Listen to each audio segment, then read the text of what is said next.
Hi guys, so we are here in the barley fields, the first of our interviews, I guess. Chats really, interviews sounds very formal. It's a chat, and yeah, we're going to be talking to Islay about the farming side of what we do here at Kilhoman. We're up in one of the sort of most picturesque spots on the farm, and yeah, we're gonna chat barley. So Islay is over here. Keep your distance, Islay. That's what this is all about. Not because I don't like you, but you know. So, Islay, you are the general manager here. What exactly does a general manager do? I don't think there's anything that we don't do. We are? You and your PA? Or... We oversee kind of everything that goes on in the distillery. So talk to Robin, our production manager, on a regular basis. Michaela, who's in charge of bottling. Oversee what's happening with the malt and obviously what we're doing in the farm.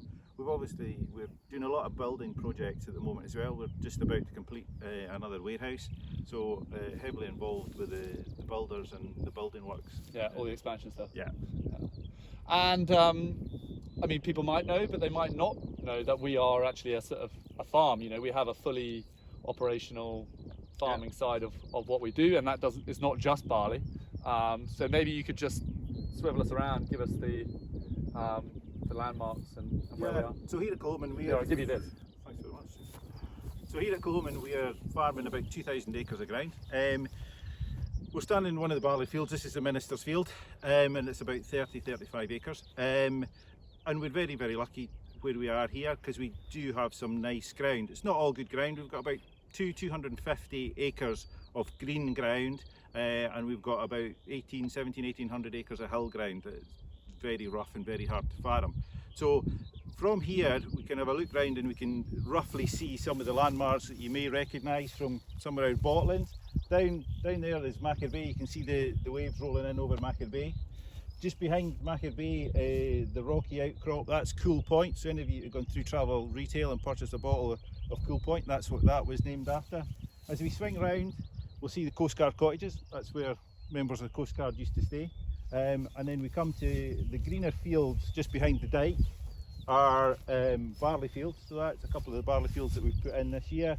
And as we can come round, if we sweep right round, you'll come to Granny's Rock. Granny's Rock, up in the. That's the. Yeah. I always think it looks like a dog coming out of the ground. No, it looks like a granny's face if you look at it closely. Okay. Right. Okay. And you come further round, you can pass a couple of our neighbours and a couple of the neighbouring farms on the other side of the loch. That's Loch Gorham that you can see there. Loch Gorham's the blue loch, and it's looking a bit bluer today than it has been recently. And then over the back of Loch Gorham is Sanig. And if you continue a bit further round, keep coming round, you'll actually see where we are in relation to the distillery. And behind you can see the pagodas and the chimneys, the farmhouse chimneys and new visitor centre. And in the distance you can see the Paps of Jura. So that's roughly where we are. And then up behind, this is the hill ground you were talking about. Up behind is the hill ground, so there's about 1800. If you keep swinging round, Catherine. If you keep swinging round, so this rock face is Craig Dew, which is black rocks, and behind that, not that hill, but the hill behind is known as Knockdew, Black Hill as well. So that's a big cliff face along there, and a bit further round is the church, which is no longer in use unfortunately, but that's Kilhoman Church. The church is in Coleman. And behind that is the old radar station, which is now used for telephone comms. And then down here, maybe Catherine can swing back round and you can swing back round the other way. Yeah, I don't want to fall over my stick. Yeah. But so we've got a real mix of hill ground, lower ground, sheep, cattle, the whole lot.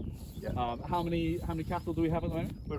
We've got roughly 22 cows and calves. We've got spring calvers, so we're running cows and calves at the moment. It's a very low intensity system. We've got what we call the Warren, which is an area marker, which is a very specialist grass area in the Scottish Islands. It's basically grass covered sand and it grows lots of little flowers and things. It's very good habitat. So that's where they outwinter. It's very low density, so they don't make any environmental damage down there.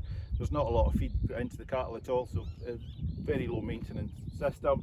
And then we're running about 400 ewes. So some of the ewes are in the fields because they've just lambed. So when they start lambing, we take them into the fields to give them a bite of good grass. Those who don't know, yow, sheep. Yeah. They tend to spend the winter in the rougher areas, and then they come in onto the better ground for lambing. But then, I guess the big focus in terms of Kilchoman and from a whisky perspective is what we're standing on here, the barley. Unfortunately, we're Am I standing on making the a barley. Yes. This will recover, all right? Yeah, it'll be fine. Yeah. This barley was planted around middle of April, about 14th, 15th of April. So it's had 4 or 5 weeks in the ground. It's at a good stage. It's done pretty well. We had a very wet January, February that turned into a very dry March, April and early May. So what's happened is the barley is stunted a wee bit. If you look at the barley, see a yellow tinge off it. It shouldn't be like that. It should be very green and it should be very lush at this stage.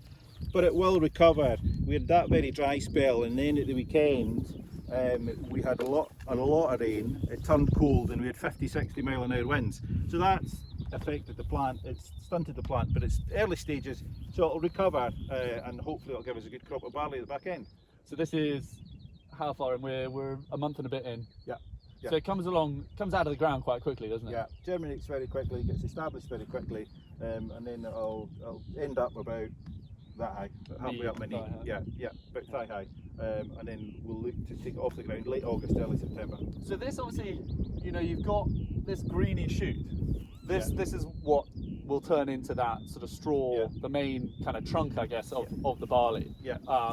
And then how long does it look sort of this sort of lush, grassy kind of colour? It'll be another 2-3 weeks, and then it'll start to come away, and then it'll look like longer grass, and then it starts to turn. Probably June, July time, you see heads start form on it a wee bit, and it looks more barley than grass. Yeah. And what are the kind of crucial stages here?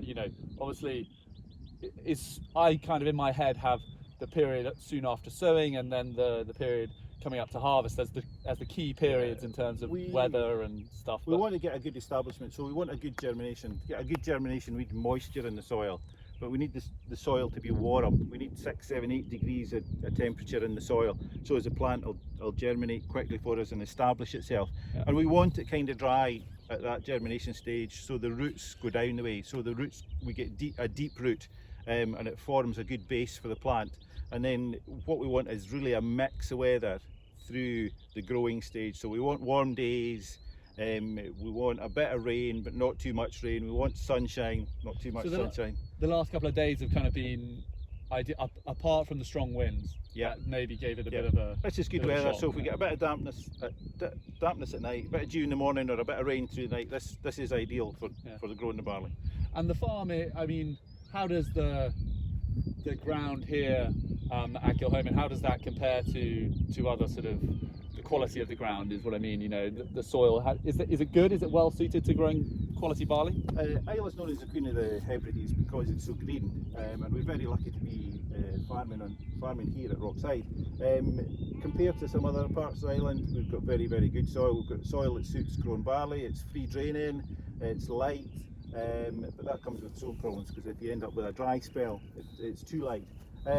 So it's very good ground. We're very lucky we've got some nice big fields, not too many rocks and stones, and this area is 30 acres. The field that we're looking at down there is 28, so we're very lucky with the size of the fields we've got because it makes ploughing, combining much more efficient, easier for all concerned. And on a day like this, I mean, farming on Islay looks fairly idyllic. Pretty ideal. But I mean, it doesn't always look like this, does it? So this is the second dry day this year. Normally not. Yes, in the winter it's very tough.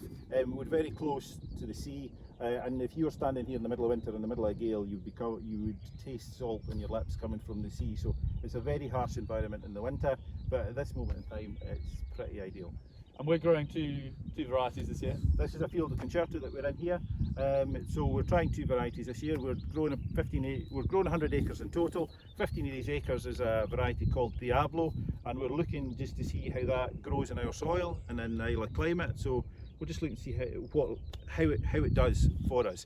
Concerto's coming to the end of its commercial life, but they've been saying that for a few years now. So we hope it keeps going. So it's just we're looking for a replacement for concerto, and we're trying to see what we can find, what's best for us.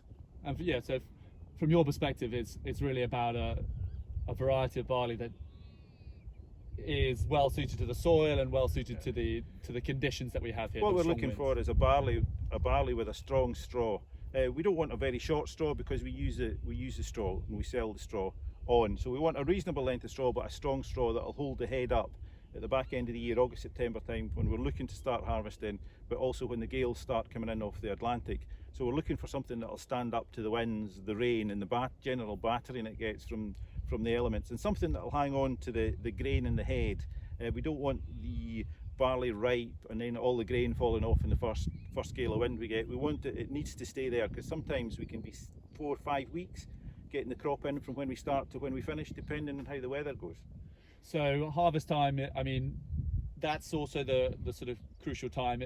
And does that come down to finding a window of weather, or is it more about the plant itself reaching a point where it's perfectly ripe, or what's what we're looking for? So for the barley to ripen, it needs the sun. It's the sun that will finish off ripening the barley. So we're looking for a good spell of dry weather, and then we're looking to get the crop off the ground. What often happens is we end up snatching at days. So we'll end up a couple of bad days, a couple of good days, where we'll need to wait a day for the barley to dry out so it'll combine for us, and then we bash at it for half a day or a day, and then the rain will come again, and that's the cycle that it sometimes takes for us. Last year, 2019, was a very good harvest for us. We completed the harvest in a straight 2.5 days. That's very unusual for us. The year before, I think we started late August and we were almost into October before we'd finished the harvest, just the way the weather went. Yeah, so fingers crossed for a bit of mixed weather, but mostly sunshine, and then a nice dry We've period. never not got the barley. We will get it, but it's just how good it is when we get it. And when you say good, I mean, so a good barley harvest, it comes down to a high sort of quantity per acre, or we're looking for roughly 2.5 tons an acre. We can get that. We're very happy with 2.5 tons an acre. They will achieve bigger yields in the mainland, but 2.5 tons, we're quite happy with 2.5 tons. We're looking for a bold grain. It means the individual grains are a good size, nice plump round grain, and we're looking for a lot of them in the head. The more we can get in the head, obviously, the better. A moisture off the field that we're looking for 15 to 18%. It will tend to be 18%ish, but I've seen us combine at 25, 26 plus, just to get it, because the weather's not been with us. So, and then it's about baling the straw that comes off the back of the combine as well, because we use that for bedding cattle, and we sell it on to some of the other farmers on the island as well. Good. I think we've got a pretty good insight there. One thing that people might wonder, Islay. The name Islay, as in your name, Islay, typically associated with women, isn't it? Not an Islay.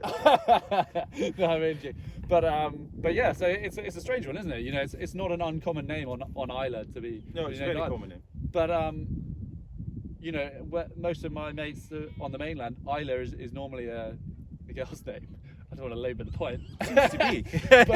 but on Islay, is it more of a man's name, yeah? Yeah, it's a bit mixed. So Isla is a lady, Islay is a man. That's how they differentiate. And you are Islay through and through, aren't you? Yeah, I'm lovely there. Yeah. Never moved, never been anywhere else.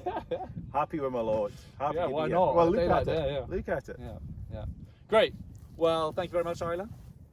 We are gonna not thank you very much, Islay, because Islay is going to be available now for a live Q&A. So if you have any questions about barley, about the island in general, because Islay is Mr. Island. That one's going to come back to bite. Yeah, thanks. Yeah, I'll remember that. But yeah, if you have any questions at all, just head over to the live feed and fire away.